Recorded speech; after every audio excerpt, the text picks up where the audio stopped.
Well, CBC's Future 40 is back. It's a chance to honor some of the change makers in this province who are working to make a difference in all sorts of ways. Today on Blue Sky, we'll speak to some of this year's winners, and we'll find out why they do the things they do. If there is someone under 40 in your life who you think deserves a shout out for the work they're doing, well, give us a call and you can tell the whole province about them. 1-800-716-2221. You can also email bluesky@cbc.ca. Well, to help us understand exactly what Future 40 is, I'm joined by my colleague. Taryn Cochran is a Senior Communications Officer with CBC Saskatchewan. Taryn, welcome back to Blue Sky. Hey, Alicia, thanks for having me. Yeah, thanks for doing this. So maybe go over a bit of the history. What is the history of Future 40? Yeah, so Future 40 was actually started in 2013, and it was kind of an initiative to celebrate the next generation, the young people doing incredible things, the community-minded people, the people that were leaders, success stories, and change makers in our province. And I mean, I think for the past 11 years, it's been very apparent that there was a lot of people doing a lot of incredible work and a lot of many great things that are really advancing our province for the better. Yeah, so tell us about some of the winners in the past who went on to do some pretty great things. Yeah, absolutely. So in 2016, a young fellow named Cadmus Delorme actually had won an award, and he said that he really wanted to become the chief of Cowessess First Nation. And look at that. Here we are today. Rachel Milkey, 2013, our inaugural year, she was actually one of the first winners, and she went on to, at the time, she had Hilberg and Burke, and since that time, I mean, she obviously started off in Dragon's Den, but she has had involvement with the Queen, done stuff for the Olympics, and really built this incredible company that is doing so many incredible things. I think everyone has a pair of her earrings, like literally everyone. Well, that's it, right? She was giving them away at Rider games, and they're just so popular. And there was that sense of pride, I think, in wearing those earrings. You know, those like gem earrings. I think people know exactly what I'm talking about because we knew she was from Saskatchewan. So you really saw that support for Rachel Milkey and her team. Absolutely, and that's 100% it. Another one, too, is last year, Lisa Brillinger, who is Northern Voice Services. She's a pathologist. She was actually nominated recently for a National Women of Influence Award. So it's great to have all these winners. And I love seeing even Michael Linklater, the basketball player. If you go to his homepage, his webpage, he's got so many things to brag about. And he has Future 40 as a prominent placement on there. I think that's wonderful. Yeah, that is wonderful. So we are going to profile some of the winners this week, right? And you have some tape from some people who are on this year's list. We do. We actually partnered with my colleague Laura Sharpaletti. First, today's story, she talked to Talitha and Skylar from the co-founders of Raise Her community. And they are two really empowering, really inspiring people. And their goal is to create a Regina-based leadership skill development and advocacy organization for women, girls, and gender non-conforming people. And I think they've done an incredible job of doing that. And they've got a really great story to tell. So here they are. And it's something that we just pour our whole souls into, and we see the difference that it makes in the community. Some of the projects are as small as changing, the salutation and the gender boxes on a optometrist's intake form, and making that more inclusive so that people don't have to feel like they fit into a box. It's creating resources for maternity leave, for women coming back from maternity leave to feel like they can get back into it in a way that makes sense for them. There's events created at the university for investment banking because that's not really something that is talked about in a finance career for women. We recently actually just had one that was called Hysteria, and they put on an event all focused on kind of decolonizing and supporting artists in our community and featuring their artwork in a variety of ways. So spoken word and poetry and physical art and all that kind of stuff. And just having a space where people can showcase their artwork and feel seen and heard and tell their stories was really beautiful as well.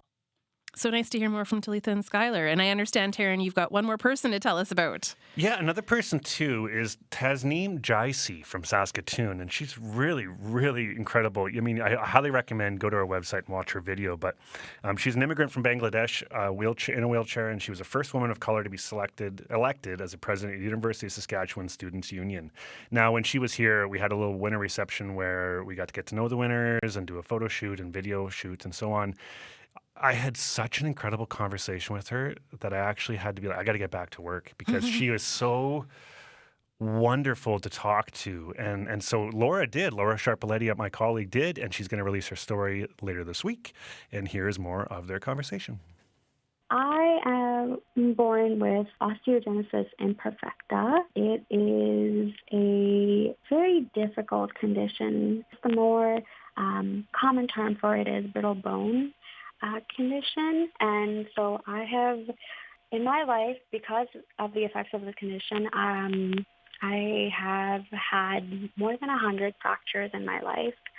When I was born, my family was given a prediction of me surviving up to only 6 months, and I'm grateful to have lived 25 years full of love from my family and the community. I don't take each day for granted. I want to work in spaces that supports people with disabilities to be able to have a brighter future where they are not left isolated, where they are able to access equitable opportunities that they deserve.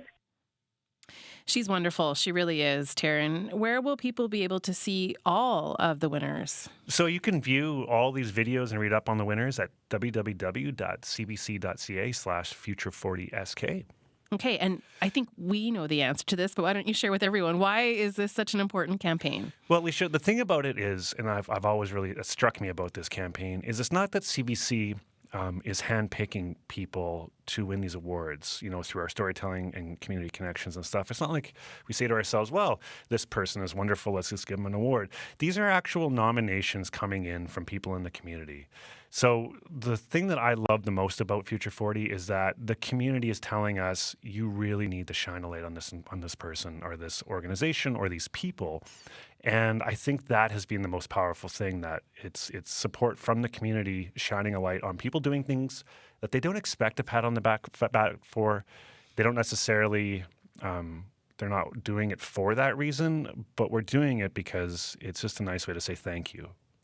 Yeah, it's quite an incredible campaign, and I know each year I look forward to getting to know the people on the list, and that is what we're going to do for the rest of Blue Sky today. Absolutely. Is we're going to have some wonderful conversations with 3 of the winners. So Taryn, thanks for setting that up. Absolutely. Always appreciate the hard work that goes into this. So thank you. Thank you.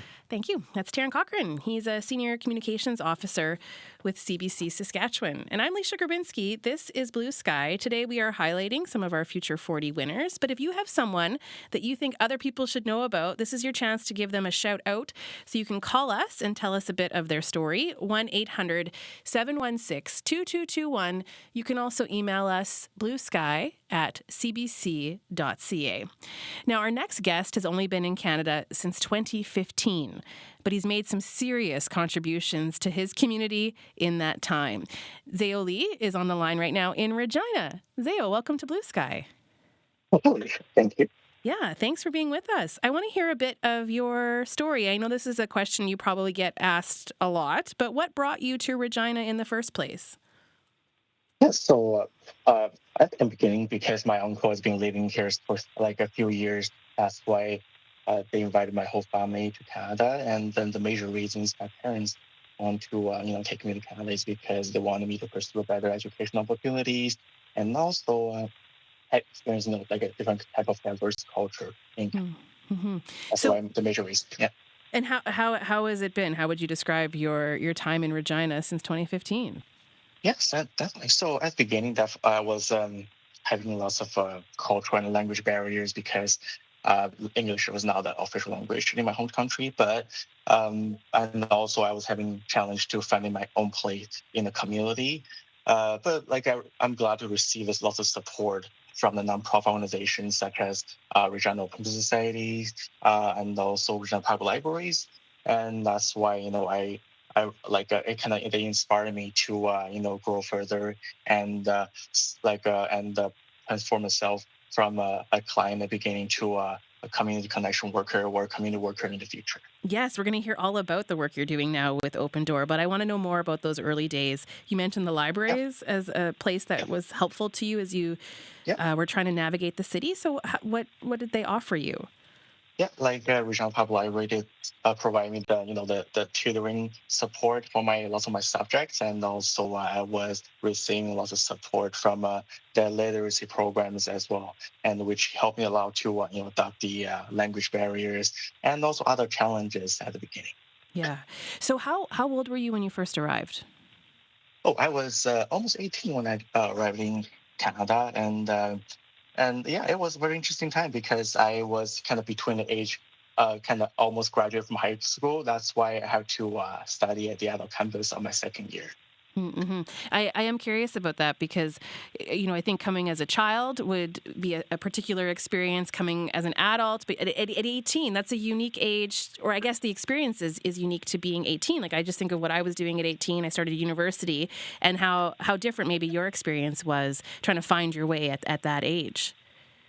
Definitely, I was quite, I should say, lost when I came to Canada because, first of all, I didn't know the language very well, and also I was not very aware of the cultures in the community as well. Um, um, like I don't know what to do like with my life when I just came to Canada.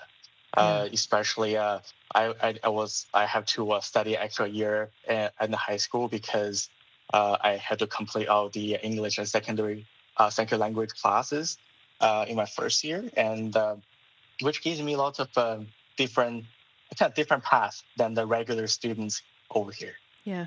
It sounds like you really channeled some of those challenging experiences into good and finding a way to give back. So you've done a lot of volunteer work. Can you tell me about how you came to end up volunteering? I mean, I'm hearing all the stuff about when you first arrived and how challenging it was. How did you end up being able to give back? Yeah.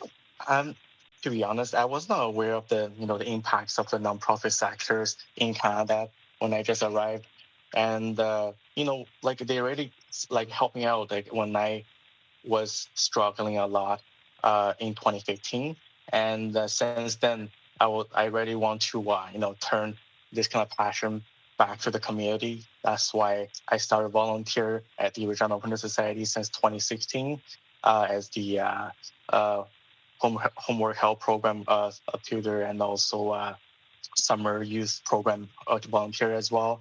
And then I started to volunteer at the senior home in downtown, and at the Regina Public Library on my third year as a literacy tutor. And several different, couple different other nonprofit organizations as well. And those experiences really kind of built me into a community worker in the future. Yeah. Tell me about the volunteer work you did at the seniors home. I understand you had developed a relationship with an older Métis man. Yes. Actually, it's a Métis female. So Mhm. I started volunteer over the senior home since 2016. I think it's from 2016 to 2019 years.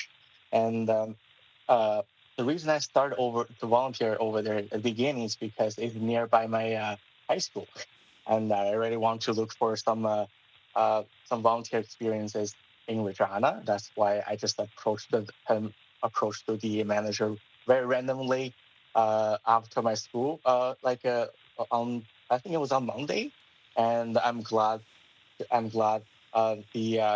gave me the volunteer opportunities like every day from Monday to Friday to from I think from 4:30 p.m. to 5:30 ish. And my major role over there is actually not about doing lots of tasks. Is about like a socializing and building a relationship with elders. It helps me a lot because it not only get kind of helped me to improve my language proficiencies, but also introduced me to a lot of different local cultures and the histories of the previous immigrants as well. And Mhm. I met also another lady who immigrated from German, I think in 1950s, and she gave me lots of her experiences in the whole, like what her challenges looked like during that time. Wow. And one of the most important things I also had is one of my tea a lady, and I met her quite randomly from a dance party at the senior home. So I was volunteering there, but the manager asked me to I kind of learn a dance and kind of interact with them. I was like, okay, maybe it's good to try out. I never learned such type of a dance before, so I was kind of getting involved with some activities just like that, and that's how I met my mentor. Oh my And gosh. yeah, and at the beginning I was not fully sure how to interact with her because due to my language proficiencies, but she was being very inclusive and also very welcome to let me introduce my cultures, my heritage to her, and I also learned a lot of her values and how she sees everything is in this world, and she really inspired me to continue to serve in our communities and learn from our diverse culture as well. Zeo, I'm so moved by that story. That's incredible. Just the amount that you gained from volunteering at a seniors home. That's just incredible. You've done more than that. You also co-founded the Saskatchewan Chinese Youth Association. So tell us a bit about that organization and why you felt there was a need for it. Yeah, sure.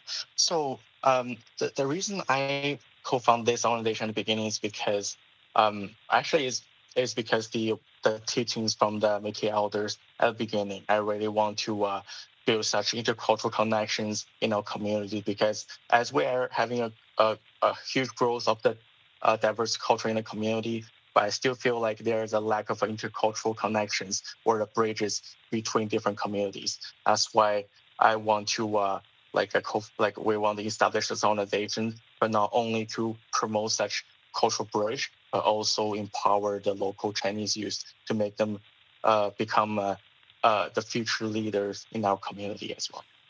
Wow. And then you were also involved in student politics at the University of Regina. What was your role?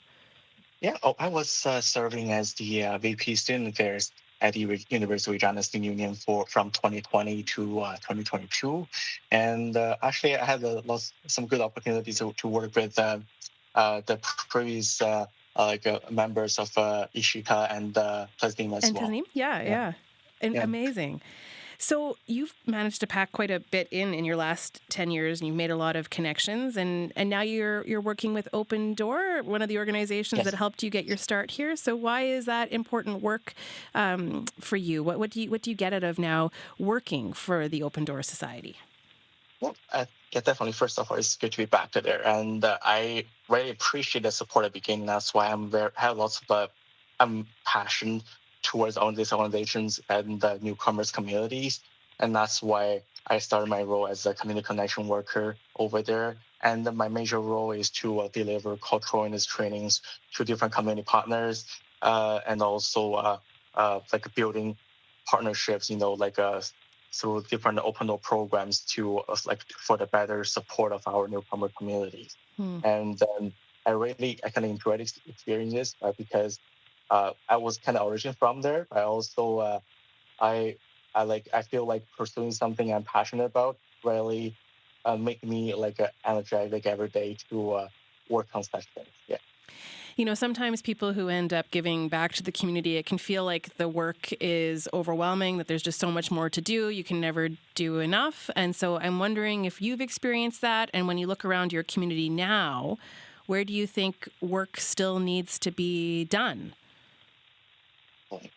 I think because my major role is not to get involved with clients directly, so I don't receive such challenges or stress directly from our clients, but I do see there is a rising needs of newcomer communities related to food security and also intercultural connections, because like I mentioned earlier, there is a huge growth of the cultural diversity in Regina, but I still we think that in there are lack of communications, or there are some communicational gaps between different newcomers communities, and also we do recognize that many newcomer communities need to build a bridge or the learning path towards the truth and reconciliations, because many of them are not fully aware of the such histories or the backgrounds, and we want to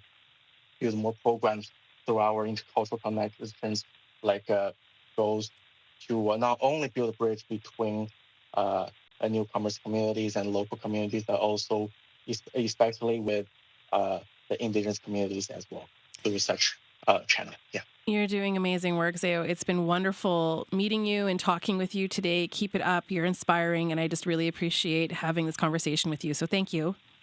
Thanks so much. That is Ziyang Li, a Future 40 winner who is based in Regina. Well, let's go to one of our callers because today we are highlighting the accomplishments of people under 40 in our province. We did unveil our Future 40 list for 2024, but Ruth wants to add to the list. So Ruth joins us on the line right now from near Saskatoon. Hello, Ruth. Hello. Who do you want to tell us about? I would like to tell you about our granddaughter. She's 16 years old, and on Thursday, May 30th, she was one of 4 recipients to receive the Saskatchewan Junior Citizen of the Year Award.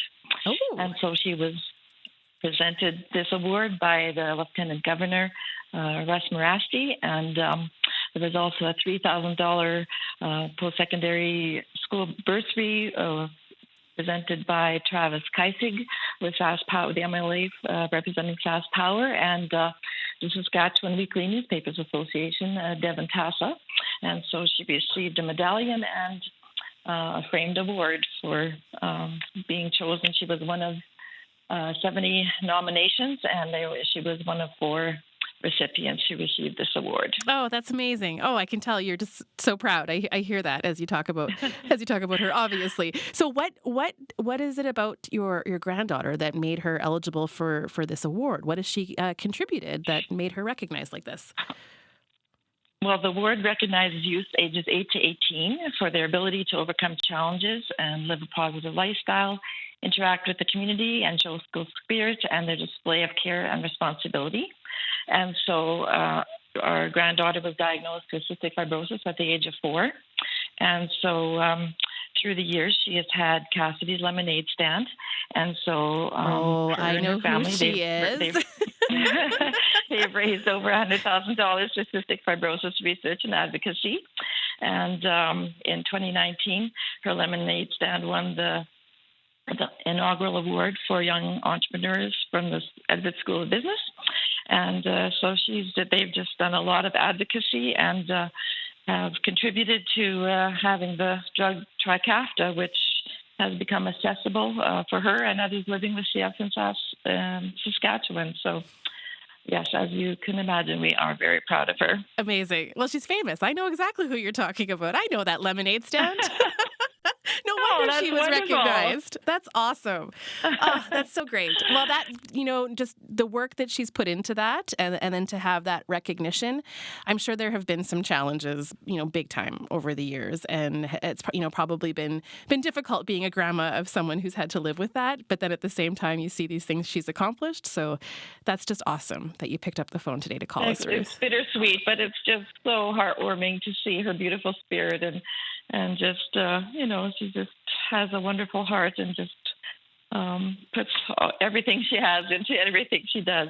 She sings in her school choir, and which is so good for her lung function, and she has got her bronze medallion for lifeguarding, and the next 3 weekends she'll be putting time in and is hoping to get a lifeguarding position. And so she just doesn't allow her health situation, and part of it is too how her parents have raised her too. They don't let her hold her back. They just want her to live life to the fullest, and it's just thrilling.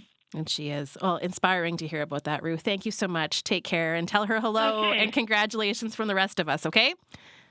I will. Thank you so much. Okay. Take care. Bye.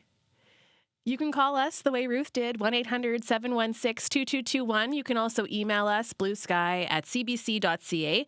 Tell us about someone under 40 who is making a difference in this province because we'd love to hear about them.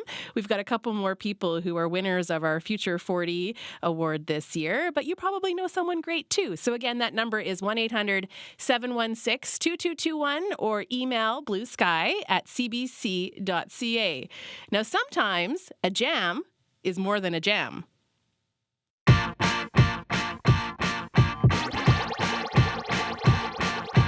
See, I reckon you're about an 8 or a 9.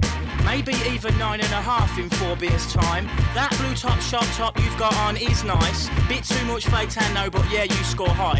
But there's just one little thing that's really annoying me about you, you see. Yeah, like I said, you are really fit.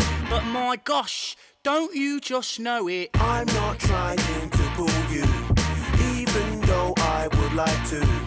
I think you are really fit. You're fit, but my gosh, don't you know it? So when I looked at you standing there with Well, that your song by The I was Streets waiting holds if you special looking at meaning the for our ball. next guest. It's kind of bringing back memories for me. Shannon Sweeney is a volunteer radio host with CJTR Community Radio in Regina. She's also a Girl Guide leader. She's heavily immersed in the local music scene, and she's in our Regina studio. Welcome to Blue Sky, Shannon. Hello. Hi, Leisha. And congrats on being a CBC Future 40 winner. Thank you, and congrats to all the other winners. Yeah, it's a wonderful list to be on. So, Shannon, we played that song. Like, why? Tell us about that song we just heard. How is it significant to you? That song is a formative core memory for me, just in the sense of I remember exactly where I was when I first heard it. I was in the back of my dad's car. 91.3 FM CJTR Regina Community Radio was on, and that song was playing. And at the time, I think I was maybe 12 or 13. I'm trying to think of what year that song came out. Yeah, and it just blew my little mind because I just had not heard anything like that played on the radio before, because typically I would just hear, the same old 5 or 6 songs that are on rotation, and this one was a little bit more of a deep cut. So I was like, wow, I can't believe stuff like this is being played on the radio. And of course, it was on the community station. Yeah. So this led you to volunteer with CJTR Community Radio in Regina, I'm guessing? Absolutely. Shout out to Ben Valiaho, who taught me everything I know about doing community radio. I had my first show on there, I think, when I was in senior year of high school. And so, I mean, the song led you to that, but why do you think that's something that you stuck with? Why did that become so important to you?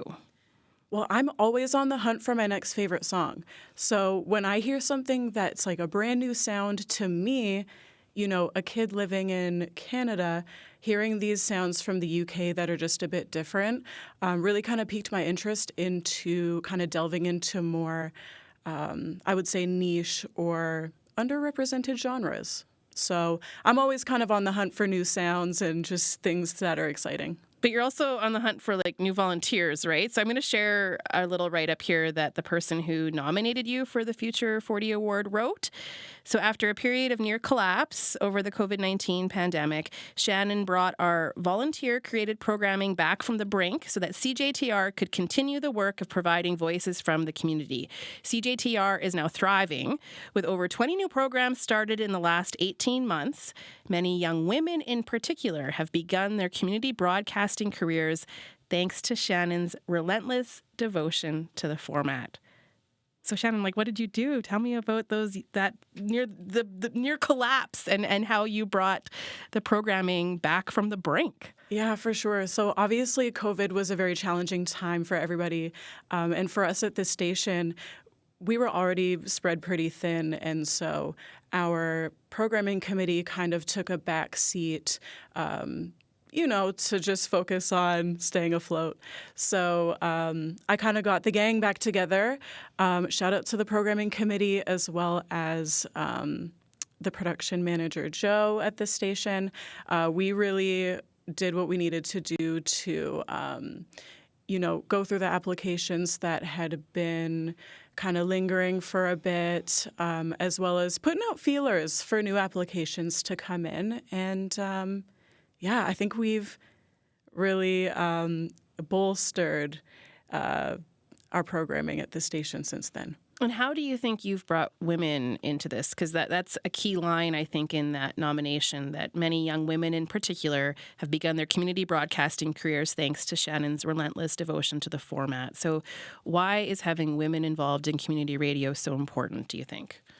I think just working in the music industry in general for a long time, women can be one of the groups that are underrepresented in the industry. So, doing what I can to make sure that as many voices as possible are represented, that's definitely something we strive to achieve at the station. You are involved in the local music scene in Regina, so tell us a little bit about that part of your life. It's obvious music plays an important role, but how are you involved in the scene? Yeah, for sure. So stuff we've been doing at the station is putting on like a fundraiser show. So my favorite thing is to find, new bands to play the shows. So programming in that type of way, as well as doing some programming for another smaller but beautiful music festival in the city called Swamp Fest. So I'm always just kind of looking for, the newest hot band or, just somebody that's on the scene that has an exciting sound. Okay, well, I've only experienced Swamp Fest through Instagram. I've never attended, but it's definitely on my radar. It showed up in my social media feed. What is Swamp Fest for people who aren't familiar? Yeah, Swamp Fest is one of my favorite festivals in the city. It's held on Willow Island. You have to take a little ferry boat to get over there. And it's just a magical weekend. Amazing music selections. I can guarantee, because I've seen the lineup for this year, it's quite exciting as well. So, just fun times all around. It's a beautiful weekend. What is the value in having a strong local music scene, do you think? When the music scene is strong, the venues downtown are strong. When the music scene is strong, the community radio station is strong. The local businesses are strong. It really does affect everybody in the city in one way or another. Whether you are aware of it or not, it's very impactful. It's taken a lot, right, to have that strong community radio scene in Regina. We heard just a few weeks back, we did a show about community radio, but how Regina, the station is now under the umbrella of Access Communications. And so I'm just wondering what your thoughts are on the evolution of things and the importance of finding a way. Like we were told on that program that community radio will stay true to its values, even under Access Communications. Why is it so important to keep that alive and well? I think it's important to keep community radio as a format alive and well because it truly does give a voice to so many different populations in the city who might not necessarily have one on commercial radio. And I think it was just kind of a natural fit with Access because their values align so much with the community stations. So I'm really hopeful and I'm really, really excited to do some great work with them. That's not all that you do. You also are involved with Girl Guides. So what made you want to be involved with that organization? I was in Girl Guides as a kid. I was not very sporty, so Girl Guides was kind of the thing that I felt drawn to, and it just feels good to give back to an organization that did so much for me growing up. So what do you do with them now? I'm an adult leader, so planning activities, going to camp, just kind of being there and hanging out and hopefully being a good role model. What's your favorite activity to do with them? It's karaoke. We love to go to the karaoke at the Regina Public Library and just, sing lots of... Wait, what? Karaoke at Regina Public Library? Yes, we actually do. So the station does partner with RPL at the Central Branch to do kind of family-friendly karaoke once a month. It's actually happening tonight at 7 p.m. Oh my gosh, that's fantastic. Yeah, it's really wholesome, and everybody always has a great time. So I would say, our favorite activity, if you want to go there and listen to that song from Frozen a bunch of times, that's usually a crowd favorite with the little ones. Okay, so karaoke at the library with Girl Guides. You're doing that today, but then what's next on your to-do list? Shannon, what else do you want to accomplish? Oh, wow. What I would really love to do is, so I'm also a DJ, and I would love to kind of put together maybe a program or like a workshop just to show more girls how to DJ in the city. I think that would be super fun to do. Shannon, so good to talk to you today. Thank you for all that you do, and it's just been a pleasure learning more about you. So thanks. Thanks, Leisha. That's Shannon Sweeney, who's a Future 40 winner. I'm Leisha Gravinsky. This is Blue Sky, where we're highlighting some of our Future 40 winners. You've got a few minutes to call if there's someone under 40 that you want to highlight for the rest of the province. We had this lovely call from Ruth, who talked about her granddaughter winning this award. And so you could call us too, 1-800-716-2221. You can also email bluesky@cbc.ca. Now, I don't know what you were doing at 21, but it likely wasn't what our next guest was doing. Ishita Mann was the first female Indian president at the University of Saskatchewan Students' Union. She's the founder of the youth-led organization Youth Helping Youth Saskatchewan. And this summer, she's going to be leading a youth delegation at the G20 summit in Brazil. Ishita, congratulations and welcome to Blue Sky.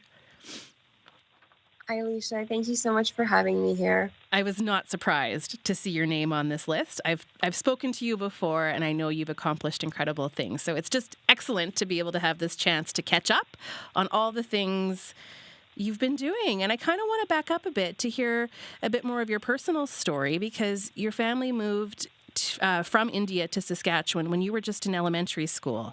And we heard from Zayo off the top, who arrived here when he was 18, a little bit about what his experience was like. But what was that adjustment like for you when you came in elementary school? Yeah, no, actually, it was high school. High school, okay. Well, I moved to Canada when I was in elementary school, but I had the privilege of living in Ontario, in Alberta, and then finally we called Saskatchewan our permanent home right when I started high school. And that was home for me in North Battleford. So I went to NBCHS, and that is a school that to this day I hold in my fondest memories. It was a lovely environment for me to grow up in, and, of course, as a community, learn about myself, who I am, what my values are, and just the way Saskatchewan accepted my immigrant family and allowed us to really feel in home, away from home. I think that was the biggest spirit, and that really just made it, firm for me that this is the place that I want to work for and where I want to spend at least the earlier years of my life. So what was going on in North Battleford that created that environment for you? Because sometimes we hear the opposite about smaller communities. I mean, we even hear it about Regina and Saskatoon, that sometimes there isn't as much diversity and it can be hard for people. So what was going on in North Battleford at that time that made you feel so welcome like that?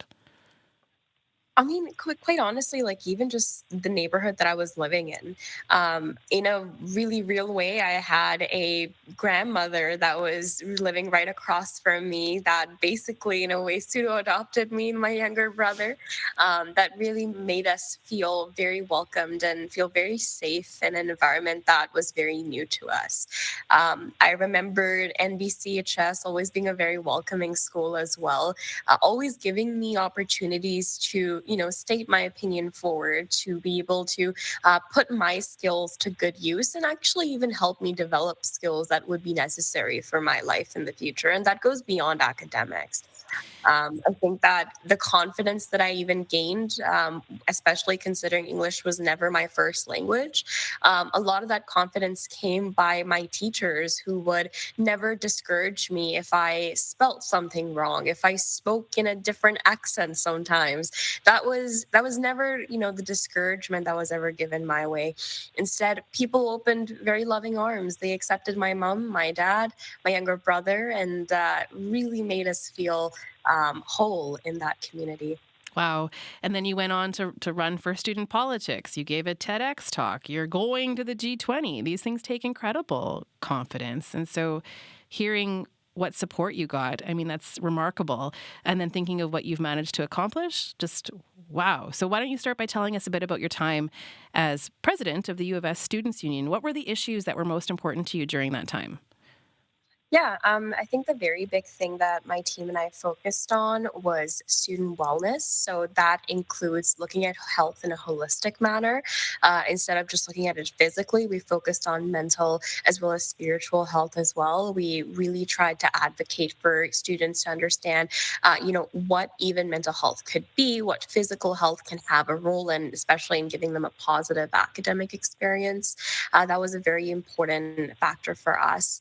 Of course, course, keeping in mind that inclusion and diversity is a very key way people can actually improve their health. When you make sure that they have access to amenities that are actually needed for them, culturally diverse and safe ways of even seeking open therapy, that was something that was very important that we focused on as a team.